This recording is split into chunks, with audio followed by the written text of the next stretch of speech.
Today, in part 4 of our series, The Story, God delivers his chosen people through the Exodus.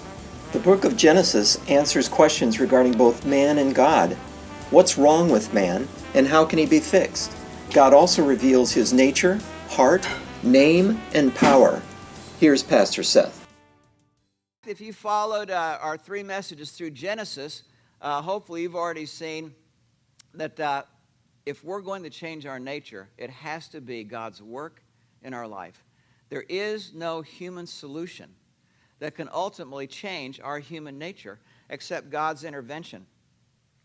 In your handout, there are 4 questions that I think of when I think about that we've already gotten sort of some initial answers to and some pretty thorough answers to. Some very important questions. Who is God? Well, we've seen already that he is the creator, eternally existent in the past, eternally existent in the future, immortal, and that he longs to have relationship with people. That is a primary thing. He made us to love us and for us to experience that love with each other. The second question is, who is man? We see that man's made in the image of God. We are different from the animal life and the plant life. We were made for a deep connection or deep relationship with God and with each other. We are made in his image. The third question is, what's wrong with man? And what we see is what's as early as Genesis 3 and played out through the rest of Genesis are all kinds of pictures about what our human fallen nature looks like and how it plays out and makes all kinds of messes. And the fourth question is, how can man be fixed? All along the way, all of man's efforts to fix himself are counterproductive, and whenever you see human nature changing, it's because of the work of God in somebody's life. Now think about the things we've already looked at in the first 3 weeks of this series in Genesis. We looked at creation. We looked at the creation of Adam and Eve, man. We looked at the fall and how evil entered the world. We looked at our human nature, Cain and Abel, and Adam and Eve. We looked at Noah and the flood, that sin had come to such an extent, I think about ISIS on steroids, that God said, no more of this, and started all over again with 8 people. We looked at the Tower of Babel and the synergy of sin. As more people come together, things roll out worse. We looked at Abraham and Sarah, God's covenant, the Abrahamic covenant that he gave to him, and about the solution that's going to come several thousand years later to our sin problem, but we get a foreshadowing along the way. Isaac, Jacob and Esau. Last week we looked at the story of Joseph, the life of Joseph, and God's work. Today we come to the book of Exodus. Exodus chapter 1 starts about 400 years after we left off with Joseph. So think about this pretty enormous time gap. And as we read in chapter 1, verse 7, Pharaoh is talking to his people. He says, look, the Israelites have become too numerous for us. Come, we must deal shrewdly with them, or they will become even more numerous, and if war breaks out, we'll join our enemies, fight against us, and leave the country. Now, when Joseph brought his father and the extended family 400 years before, there were 70 people in the nation of Israel. 70. 400 years later, the rough estimate is about 2 million people. And at this point in time, Pharaoh looks at the growth of these 2 million people, and even though they're in slavery, he sees the potential for some kind of revolution, either the overthrow of a government or perhaps just the leaving the country. And he panics and says something must be done about this. And there are several things he does. The scriptures use the word ruthlessly twice to describe working them ruthlessly, using them ruthlessly. And the second thing he does is something that's hard to fathom.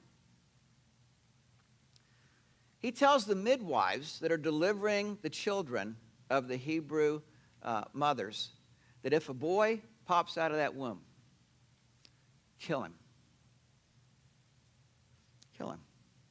Verse 16. When you help the Hebrew women in childbirth, observe them on the delivery stool. If it is a boy, kill him.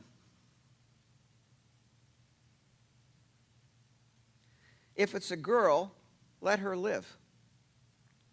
Now, at different points in Genesis, there are some things that happen, and you think, man, God's storyline, his redemptive story, is just hanging on by a thread.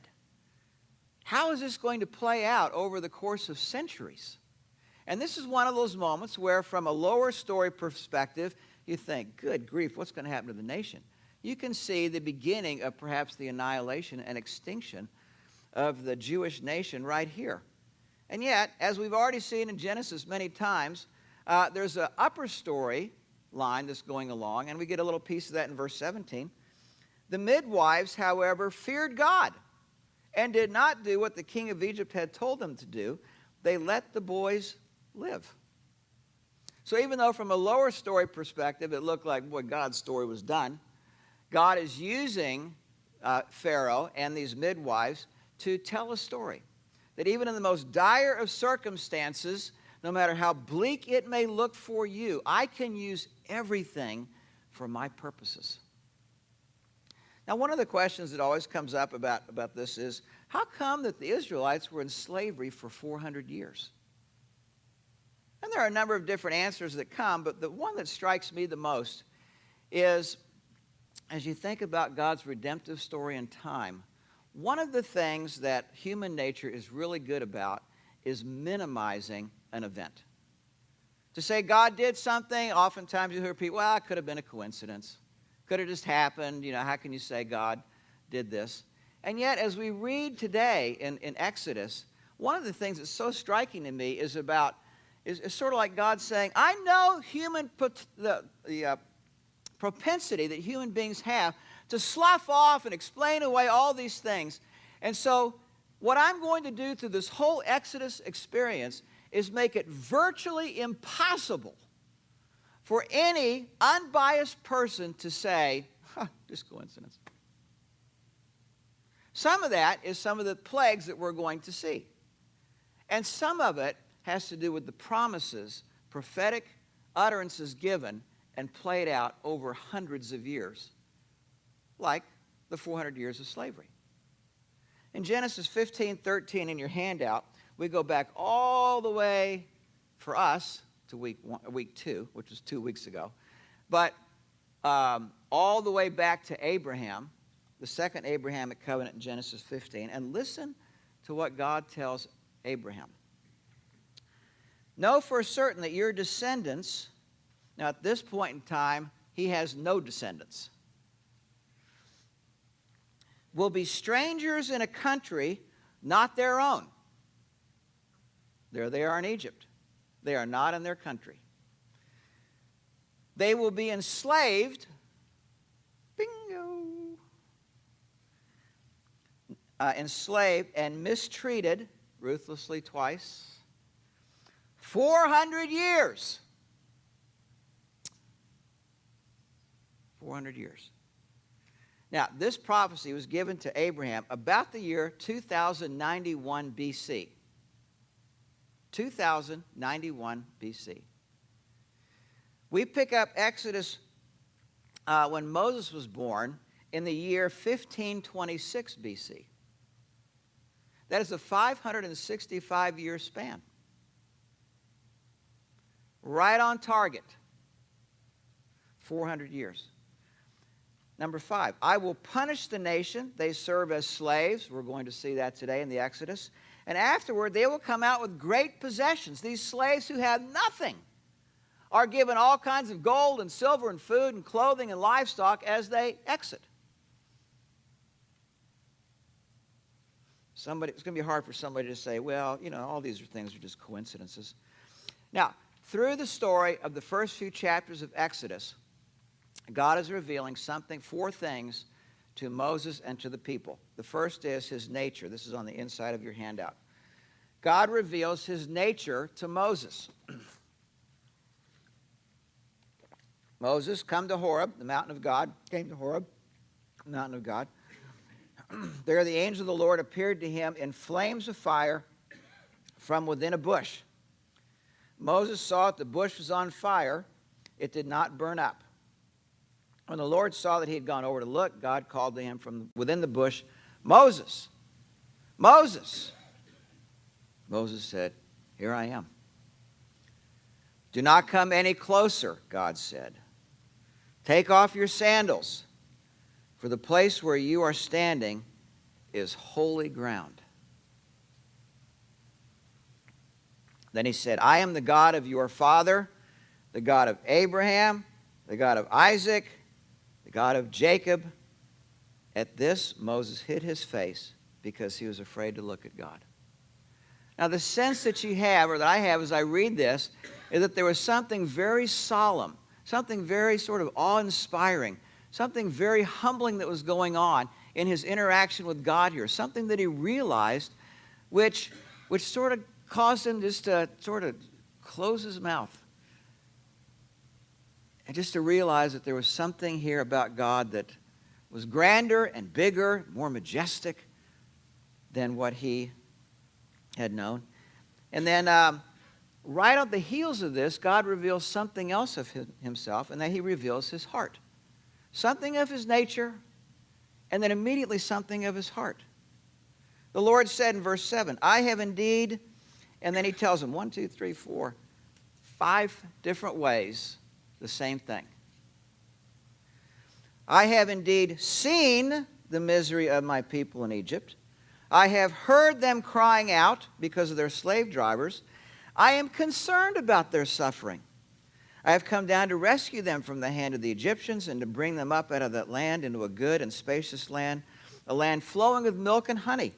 And now the cry of the Israelites has reached me," number 4, "and I have seen the way the Egyptians are oppressing them." Now, whenever the Hebrew writers, generally they repeat things, they do it for a reason.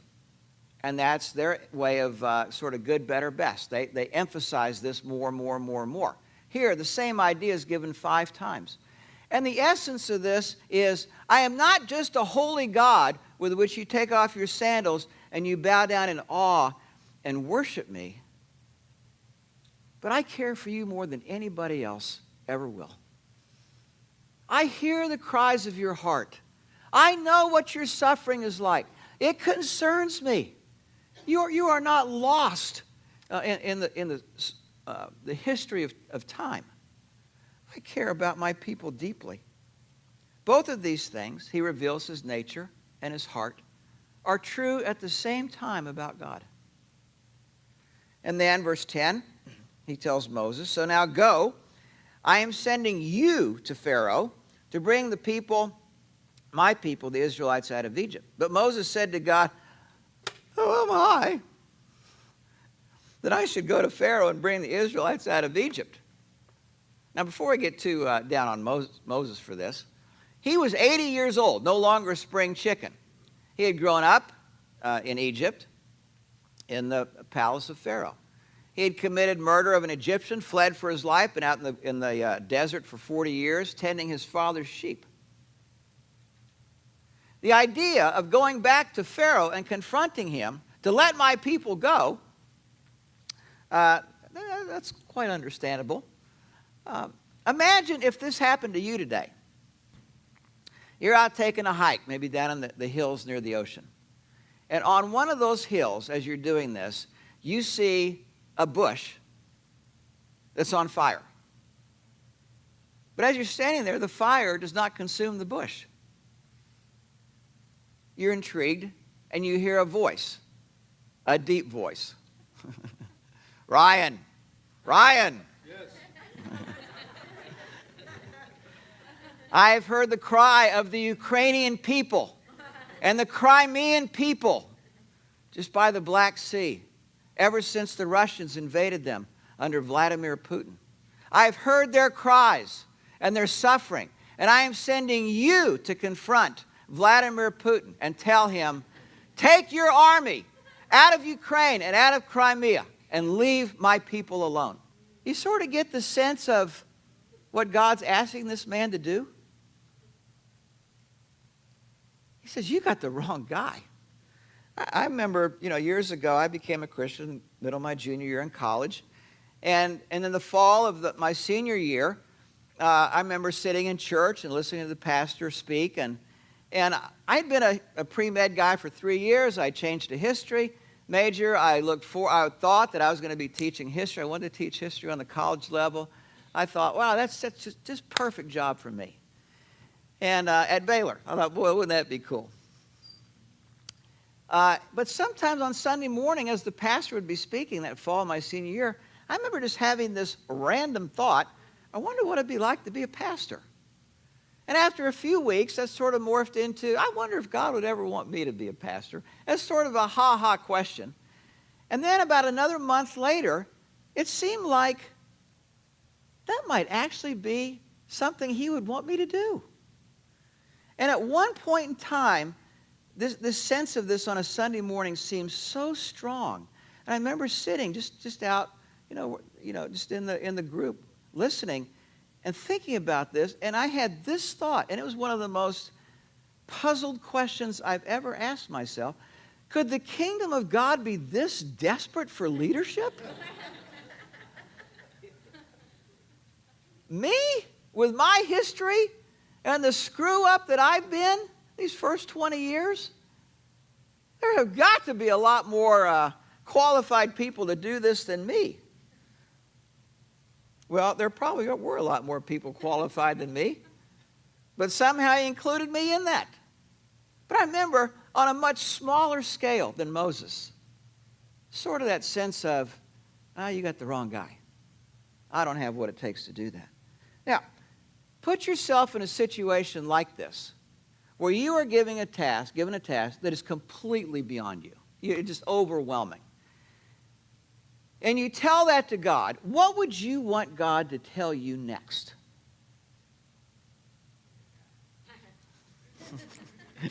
Who's on deck? Yeah. God said, and he tells him two things, and only two things. He gives him a promise. I will be with you. And the second thing, and this will be a sign to you that it is I who have sent you. And here's the sign. When you have gone to Egypt, confronted Pharaoh, he lets all those people go, and you bring the people across Egypt, somewhere around the Red Sea, and back to this mountain, then you'll know I did it. That's the sign. You mean the sign is, I get no sign until the thing is done? Now, when I think about this, I think about how often does God deal with us in exactly the same way? Think about the things where you feel overwhelmed. I don't know if I have what it takes to keep going, to sustain what I'm supposed to do. What if the only thing God says to you is, I will be with you? Only promise. And there's really not going to be a sign until perhaps you're standing in heaven, looking back on this life and your life, and at that moment we'll say, wow, God, how in the world did you take us through that? Does that sound familiar to you? Do you sort of have an echo of that in the back of your mind as you think about your life and God's working in you? It certainly resonated with me this week when I read this. God reveals his nature, his heart, then he reveals his name. Moses said to God, suppose I go to the Israelites and say to them, the God of your fathers has sent me to you. What if they ask me, what is his name? Think about how far away the people had come from God. I think we need a formal introduction again. The God of your fathers has sent me. What is his name? Then what shall I tell them? God said to Moses, I am who I am. Some of your translations of the Bible are going to have capital Y, capital W, capital Y, capital H, pronounced Yahweh. In the Hebrew, it's pronounced Jehovah. But the I am who I am simply means I am the self-existent one. Nobody created me. I am the eternal God through time past and the eternal God through time future. I am the director of life. Something of that idea. His name. And then he reveals his power through the rest of Exodus here. The Lord said to Moses, now you will see what I will do to Pharaoh, Notice how often God refers to his mighty power. Now you will see what I will do to Pharaoh. Because of my mighty hand, he will let them go. Because of my mighty hand, he will drive them out of his country. There's the first two.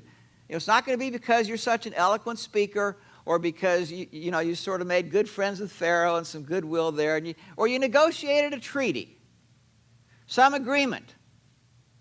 It is only going to be because my power was involved in this awful situation to bring about deliverance. Verse 6, therefore say to the Israelites, I am the Lord, and I will bring you out from under the yoke of the Egyptians. I will free you from being slaves to them. I will redeem you. He could have just put a period there, but he says, with an outstretched arm and with mighty acts of judgment. We call these plagues. One of the purposes of the plagues was to bring judgment upon a nation that had put another nation in slavery for about 400 years. Mighty acts of judgment. Fourth picture of might there, power. And verse 7 comes, the last one, I will take you as my own people, and I will be your God. Then you shall know that I am the Lord your God who brought you out from under the yoke of the Egyptians. Over and over and over in this story, God says to Moses, then the Egyptians will know that it is I who brought them. Or then Pharaoh will know that it is I who brought them out. Or then you will know that it was I who brought them out. Or then the Israelites will know. And the idea is, again, like a similar idea we mentioned a little bit earlier. There is, unless you are an incredibly biased person, it seems almost impossible to read this story and just slough it off as just accidents of history over time. The purpose of all these things, God says, is to reveal my nature, my name, my power, my heart for the people. Verse 8.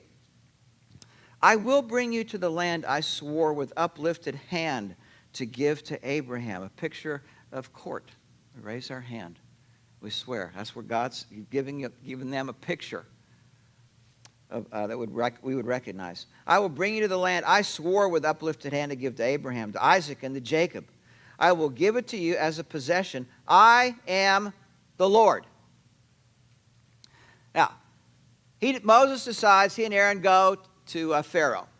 And they confront Pharaoh, and I would think that the first time I confronted him, what God had told me was, this is going to happen. I'd confront Pharaoh and go, Moses, you make a great point. I really see what's going on here, and, it's really unfair of us to hold all these guys for slaves all these years. So you say, let my people go. Okay, I'm good with that. You sort of expect something like that.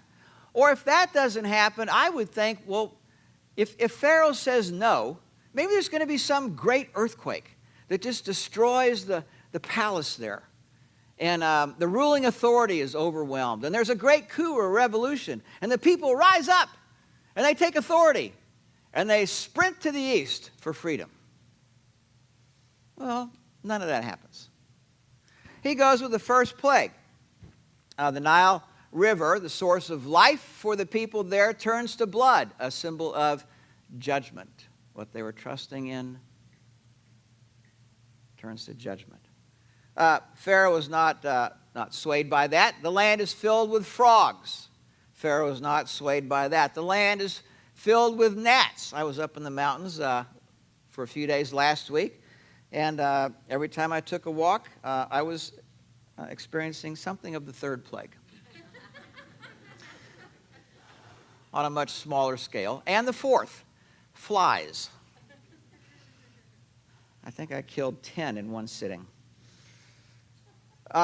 Diseased livestock, number 5. Boils, number 6. None of these things sway him. Thunder and lightning, which almost decimate, and hail, which almost decimates the crops, to which the locust virtually took care of the rest, number 8.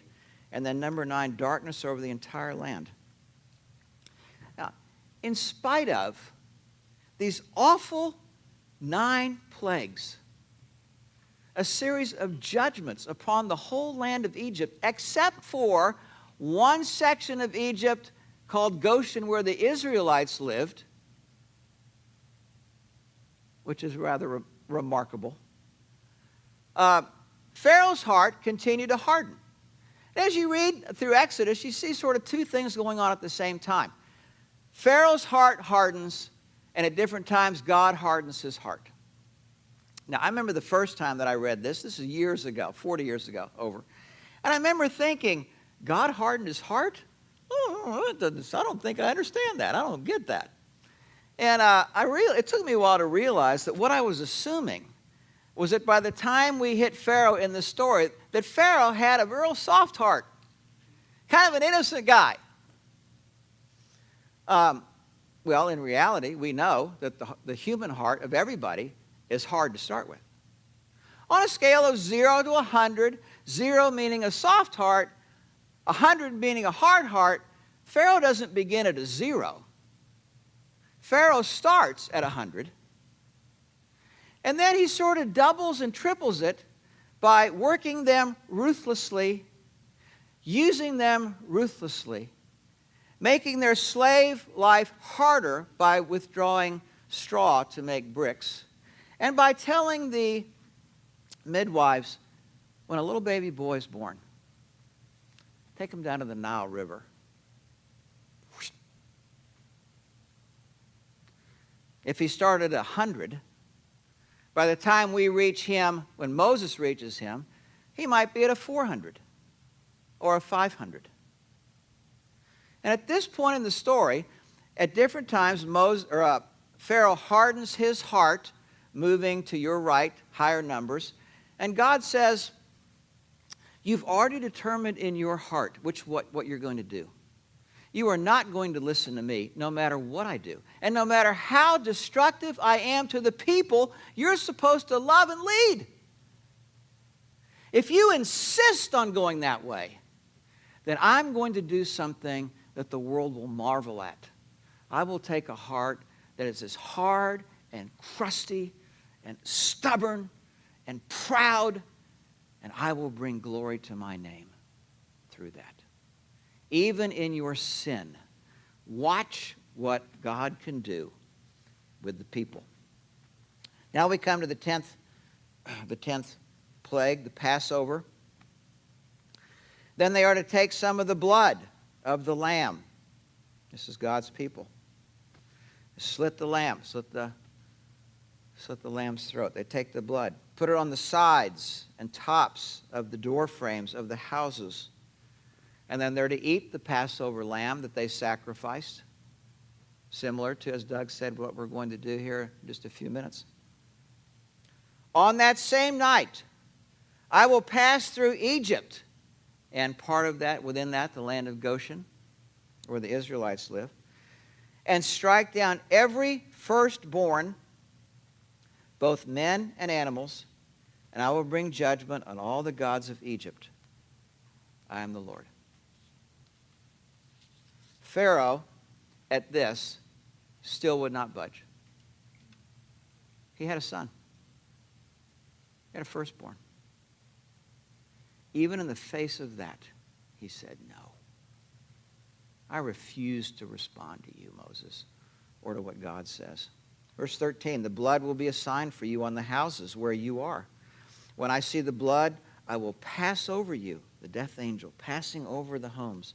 No destructive plague will touch you when I strike Egypt. And then in the middle of the night, you hear the wailing all across Egypt as the families are realizing what has happened, that judgment upon a nation that has kept another nation in slavery for 400 years and continues to do it in spite of 9 destructive plagues. God says, enough!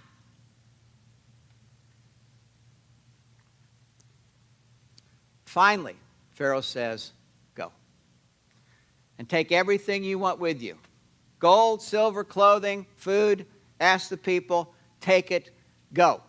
As you know the story, there's great joy as the people travel east out of Egypt. They head towards the Red Sea.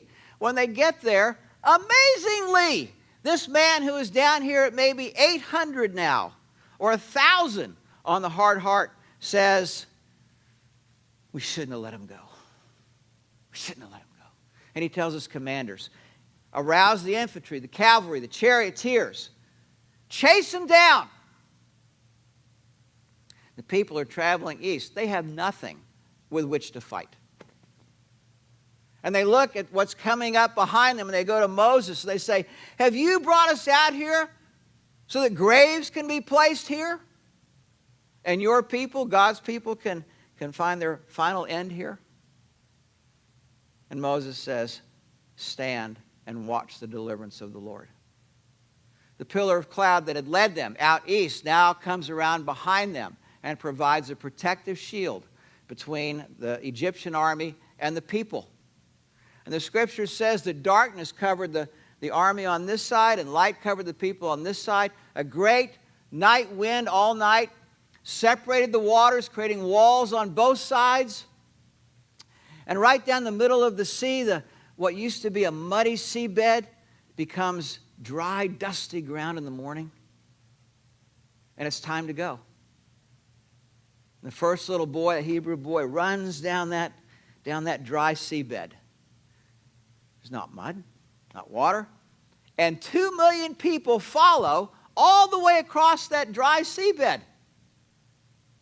The walls towering up of the sea on both sides, being held back all the way across the Red Sea until the last little boy runs up the other side. And the Egyptian army is now allowed to see what's going on. And they see that the folks have gone all the way across there, and they barrel down this side of the Red Sea, across the seabed, all the way until they get almost to the end. The entire army is there, and suddenly the dry seabed turns to mud, and the chariot wheels are stuck. The horses can't move. The army can't move. And when the whole army is encased in that seabed, the walls come crashing down. Imagine if you were on the other side of the sea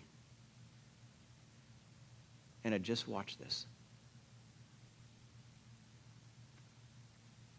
The next chapter, which we won't look at, chapter 15, is a song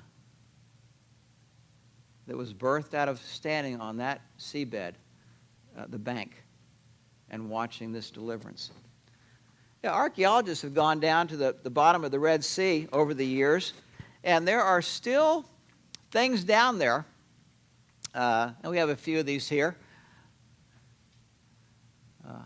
These look like chariot wheels, axle, chariot wheels down there. The people are on the other side of the sea. Two things I learned from, I take it from the Passover and Exodus. Deliverance. The people were delivered out of Egypt, but the kind of deliverance that you and I need is a different kind of deliverance. And it's a harder kind of deliverance. And it's deliverance from our sin nature. The beginnings of that deliverance happens at conversion. But the playing out of that deliverance takes a long, concerted time, through a lifetime, and won't be completed until heaven. But the God who can rescue and deliver a people who've been enslaved for 400 years can surely deliver us in our human nature, our sin. The second thing I think about is freedom. These people enjoyed freedom for the first time. But there is a different freedom that I want more than anything else.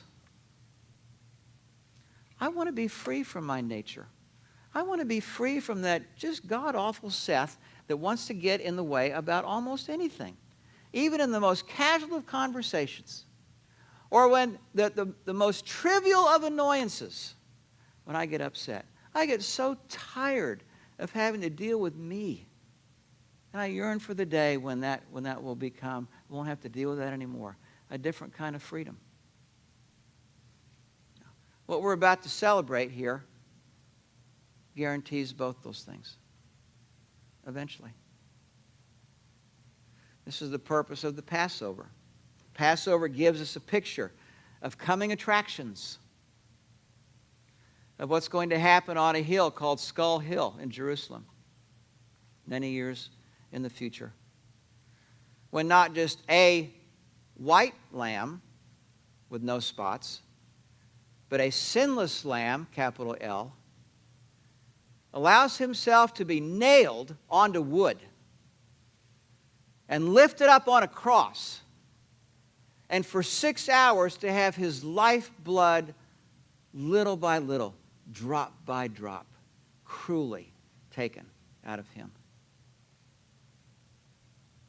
To pay for my sin, to ensure my deliverance, to give me the power, not just forgiveness for past sin, but also, and forgiveness for future sin and current sin, but also power to deal with the sin in my life today. And the guarantee of that power to come when I wake up tomorrow. John 1:29, when John saw Jesus for the first time, he said, "Look, the Lamb of God who takes away the sins of the world." And 1 Corinthians 5:7, "For Christ, our Passover lamb, has been sacrificed." Let's pray together.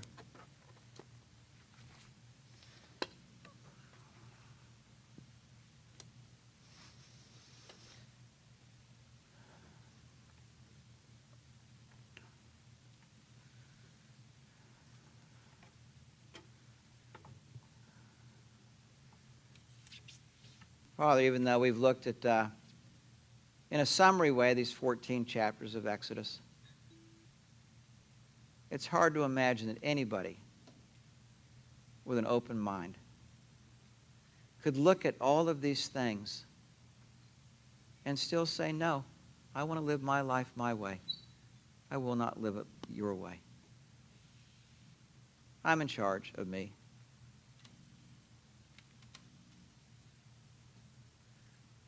Father, all of us have that nature in us naturally. And for us who have come to you at some point in the past, we still fight that nature. But beneath that fight, Lord, there is a desire to want to be your people, to want to live for you, to want to reflect the life that you've given to us, your mercy and long-suffering, the grace, the blessings that you have given to us, and to free us from trying to make just about everything about ourselves. Father, we thank you that we have tasted the beginnings of deliverance, and we have tasted to some extent the beginnings, or maybe more, of the freedom that you are working in our lives. And we hunger for more of the same.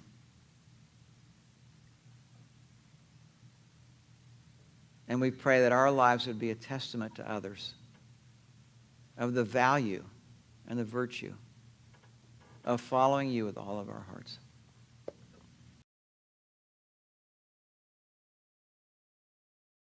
We at Pacific Church of Irvine invite you to join us every Sunday at 9:30. You can also visit our website at pacificchurch.com.